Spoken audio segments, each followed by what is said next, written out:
With every December now comes a new Star Wars, and with every new Star Wars comes merchandise ranging from toys all the way up to fruit. It's not too late for me to poke fun at this, yeah? Only like, what, 2 years? Maybe longer? Star Wars is, without a doubt, my favorite series ever. The first time I watched A New Hope, I immediately put it in and watched it like 4 more times because of how much I loved it as a kid. It was such a fun adventure with likable and cool characters, an amazing soundtrack, and overall was just a joy of a universe to take part and adventure in. I didn't get to see Star Wars as it was first coming out in theaters, seeing as how I wasn't alive then, but I did still get to experience a childhood of Star Wars thanks to the prequel films. And while I will fully admit that they lacked the magic of the originals, quite literally thanks to the Midichlorian fiasco, I still enjoyed the prequels a lot when I was little, and I still do to a certain degree, despite now recognizing their many flaws. If there was one fantastic thing that came out of the prequel era though, it was the multitude of Star Wars video games that were released during this time period thanks to the promotion of the films. Star Wars is something that has wormed its way into every single aspect of media in some form or another, so it's only natural there have been Star Wars video games consistently released over the years. Or at least until recently. With my love for Star Wars when I was growing up, and even how much I like it now, it's only natural that I played some video games for it, but I'm not going to talk about all of them in one sitting. That would take forever. The library is huge. Instead, I'm just going to talk about one game, a game that I personally really liked, and a game that I feel like really was one of the best Star Wars games. This is Star Wars Republic Commando.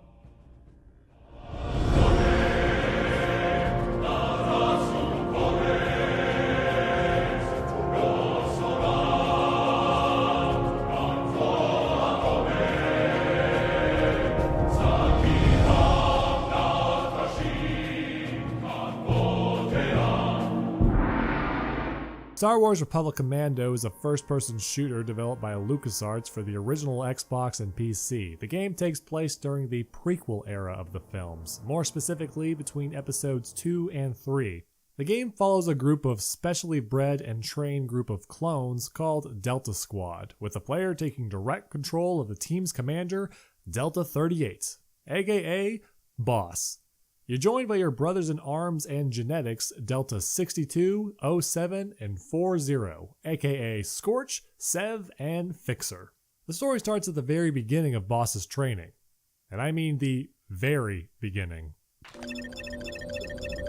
Welcome, little one. This is your first day. Your designation will be RP-01/138. I wonder how many other first-person shooters out there had you briefly play as an infant.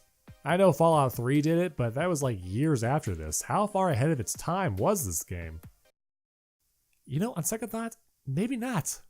You don't spend much time as a toddler though, because even though clones are said to age super fast, it would probably suck to play through your entire childhood in a vat. Instead, you briefly see the clones grow up before they're then shipped off to their first major battle from the films, Geonosis. You immediately get thrown into the meat grinder in what is basically Star Wars Normandy Beach, as you're tasked with linking up with your squad and hunting down an enemy commander. After some brief tutorializing, you link up with the rest of your squad and go on to accomplish amazing feats like destroying an entire droid control ship on your own, retaking a Republic cruiser, and paving the way for a Republic invasion of Kashyyyk, all while stabbing droids, space lizards, and space bugs and splattering their guts onto your visor before a small little laser windshield wiper cleans it off. Seriously, that never gets old. Republic Commando falls into the middle of the transition period of what I would call the Halo era of first-person shooters. If you played shooters in the early to mid-2000s, you'll recall there was a time where it seemed like every shooter had you stuck with a 2-weapon limit and recharging shields and health. Similar to Halo, which had seemingly become the shooter standard thanks to its landmark success. Republic Commando definitely feels a lot like Halo in some eras, specifically Combat Evolved opposed to the later games. The Commandos all have recharging shields and a static health bar. If you avoid taking damage for a few seconds after getting hit, your shields will recharge back to full and give you a fighting chance, whereas your health will remain the same until you find a Bacta station to restore it. One of the main differences the Republic Commando has from Halo though is how weapons are handled. In games like Halo, you are encouraged to constantly be updating what weapons you're holding by scavenging the battlefield for ammo, key weapon placements, or just guns that the enemy drops. You're basically supposed to always be able to pick up a gun and keep fighting no matter the odds, provided you don't just suck really bad and you use up all of the ammo on the field. Republic Commando has shades of this. You can carry up to 3 guns: your primary blaster rifle, the DC-17, an emergency handgun that has infinite ammo but can only fire a few shots at a time, and a third gun of your choice based on what you find on the battlefield, an enemy weapon or something else just a little special. I got geos in my view scope. What on God's green earth is that?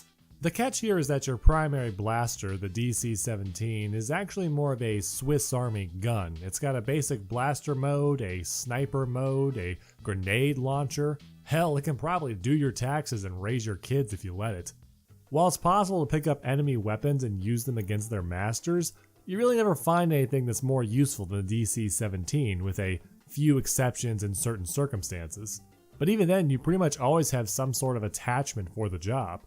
It's interesting to me because there's so many shooters where I'll be fighting through waves of bad guys and then I'll see an enemy with a particularly shiny weapon and go, ooh, I am so going to stab you in the throat and take that. But in Republic Commando, there's only like one gun that I can think of getting that sort of reaction, and it was that gigantic Gatling gun that drops off those really annoying damn it! In a way, this adds to a sense of military realism for Republic Commando, which I know is really weird to say about a game set in a universe about space wizards. I don't claim to be a military expert of any kind, but I kind of get the idea that soldiers in real life don't run around scavenging enemy weapons unless they absolutely have to. For the most part, they just use what they brought to the fight and then leave to resupply before they run out of ammo. It's not that surprising when you look into the making of Republic Commando and how much research they did with real-life military consultants. And a lot of military-esque video games do this, so it's not like Republic Commando is unique in that regard. But what makes Republic Commando stand out is how it really shows through the gameplay, with how the gunplay is handled, how the characters move, how they talk, and how they handle every situation. For that matter, despite the clone commandos being specially bred and trained to be superior to the average clone trooper, there was never really moments in this game where I felt like a one-man army super soldier. For starters, it's very easy to die in this game. You do have rechargeable shields, but with how quickly and often they'll go down, you would easily forget that they're actually a thing. It's really easy to die in this game, and if a room full of enemies ever decide to turn their full attention to you, you can bet your ass that you'll be on the floor in a matter of seconds. Or if you're like me, you'll just end up doing it to yourself.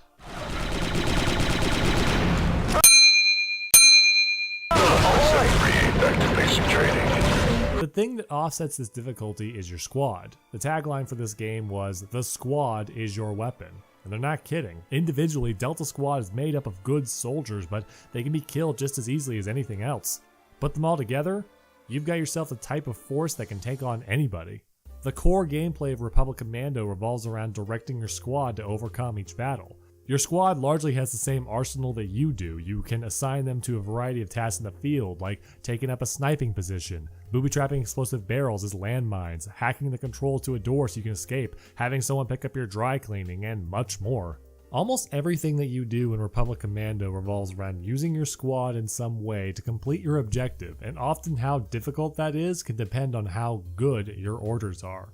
There's several points throughout each stage where you can assign a squad member to take up a task, which is as simple as pointing at it and clicking a button, at which point the game will assign a squad member to it that isn't already busy with something else. At that point, the commando will stay there and do whatever it is you told them to, whether it be sniping enemies, throwing grenades, or whatever. The squad really is the most valuable weapon that you have, and not just because they don't run out of ammo like you do, but because their whole job is to protect each other and you while completing the objective. I can't count the number of times I got too cocky and ran off without the protection of the squad because I thought I was some unstoppable hero, only to be dropped flat immediately. And the whole time I would then be waiting for my squad mates to revive me, I'd just be grumbling about how stupid I felt. Regardless, the other members of Delta Squad are actually pretty good at their job. If you tell someone to go into a sniping position, then anything that is within their scope is pretty much as good as dead. Tell someone to hop on a turret and you've now got superior firepower serving as your overwatch. And the main reason this is surprising is because the allied AI in this game is smart, whereas any other AI I can think of from this era was dumb as a sack of bricks. Sure, there's definitely moments of stupidity, like how they'll barely defend themselves if they're sniping and then someone gets right up in their face, and no, none of them will ever be as good of a player as me, because let's face it, I'm awesome.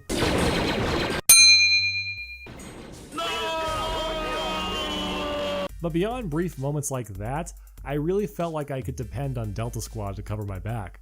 There was this one beautiful moment in my most recent playthrough where I had my 3 teammates all in sniping positions, so I had to be the one to complete the objective, something that puts you in a very vulnerable spot seeing as how you're staring down and unable to react to threats around you quickly. But despite that, Delta Squad made sure that the enemy couldn't touch me. It's hard to describe just how wonderful it is to hear a cacophony of sniper fire happening all around your head and being unable to watch it, but still knowing that you're safe. That's really not a feeling that a lot of friendly AI in video games can pull off for me. And in the moments where I was forced to split up from my squad, I was reminded just how weak I was on my own. I could still fight better than most clones, sure, but being on my own where one wrong move spelled instant death really helped show the player just how important the squad was to your survival in Republic Commando. If this was a trust fall, I would backflip onto Delta Squad. There's so many examples, especially from this era, where bad partner AI can kind of ruin the game experience, whether it be because it's just buggy or because they're completely incompetent. But Delta Squad didn't really have that problem aside from 1 or 2 instances where they are just being video game characters. For the most part, they're really good at their job, and because of that, it was really easy to like them. It also helps that they were a strong cast driving the story. I feel that Star Wars is a very underrated platform for storytelling because people often underestimate its potential. When you think about the movies, they're not exactly deep literary masterpieces. They're adventure fantasy films about lovable heroes fighting unforgettable villains and coming out on top in the end. Republic Commando isn't much different in that regard. Well, maybe not when it comes to unforgettable villains, but we'll get to that later. What really makes Republic Commando's story special among Star Wars games was the smaller scale of it. Most Star Wars games had you playing as a Jedi or someone equally as important as you find a way to save the galaxy from some sort of death space station or the dark side. Republic Commando takes place from a soldier's perspective. You're special, yes, and you're more unique than your average grunt, but you still feel like a side character in the grand scheme of things, so to speak. You're someone that sees the action from behind the scenes, completing important key objectives instead of being the guy having the epic duel down in the hangar that's gonna sell a million toys. I've heard people often call Republic Commando a darker Star Wars story, and I guess that's true, at least visually. I think the only scene that had blood in the original trilogy was that part in the cantina when Obi-Wan sliced that guy's arm off. Compare and contrast blood and oil splattering onto your visor in this game every time you get a kill in melee range. Never gets old. But still, the game doesn't wallow in that darkness when it comes to the characters or plot. Boss never makes a long-winded soliloquy about how clones are like mayflies with their fleeting lifespan and how they never get to truly live, or the horrors of war. In fact, the entire cast spends most of the game wisecracking, and it's only made better for it.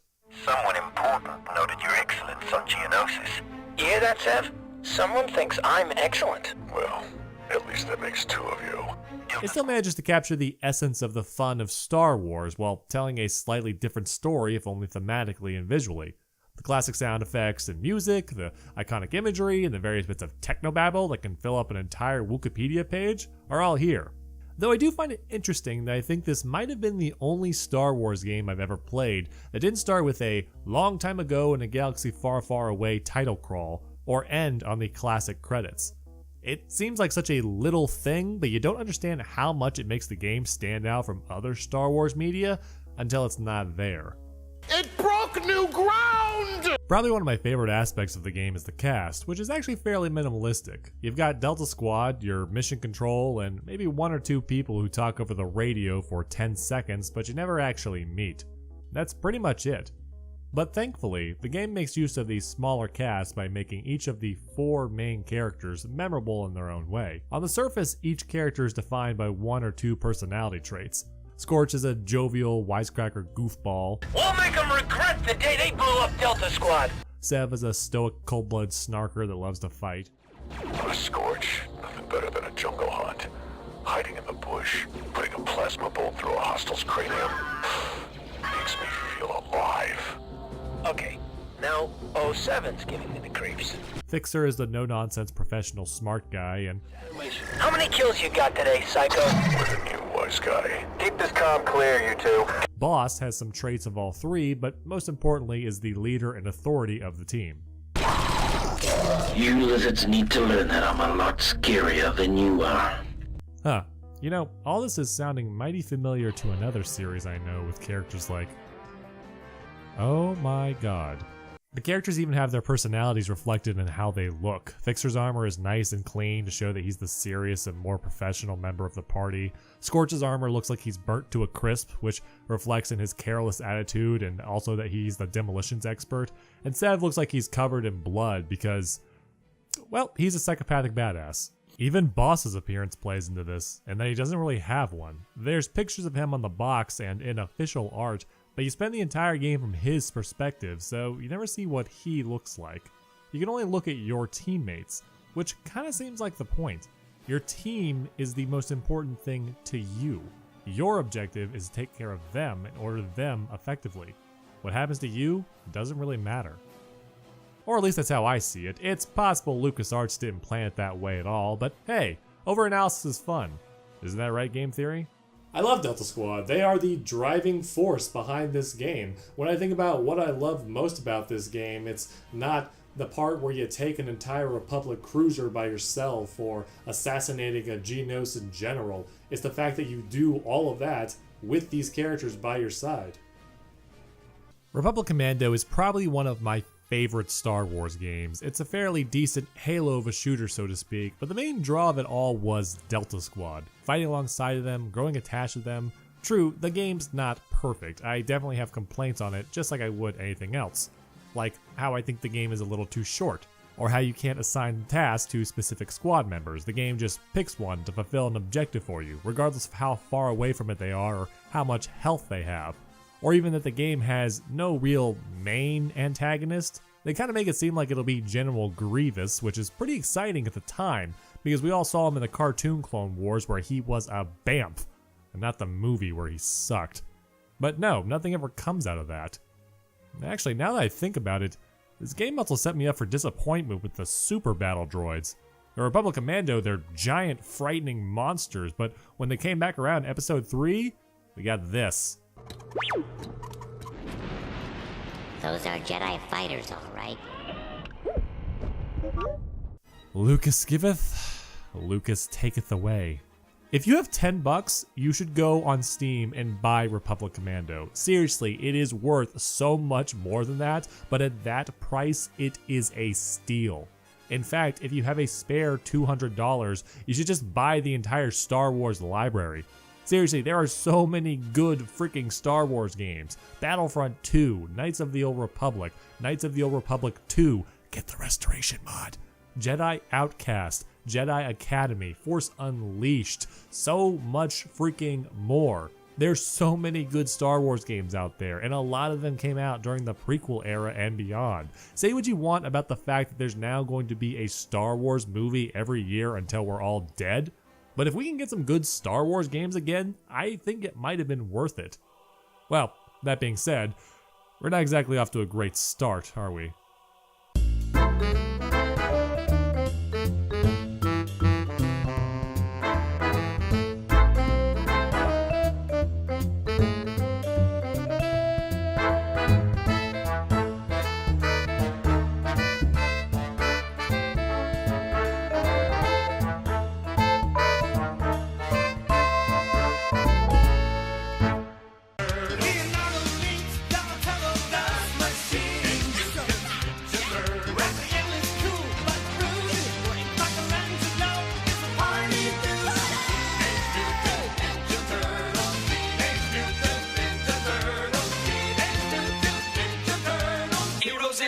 shell.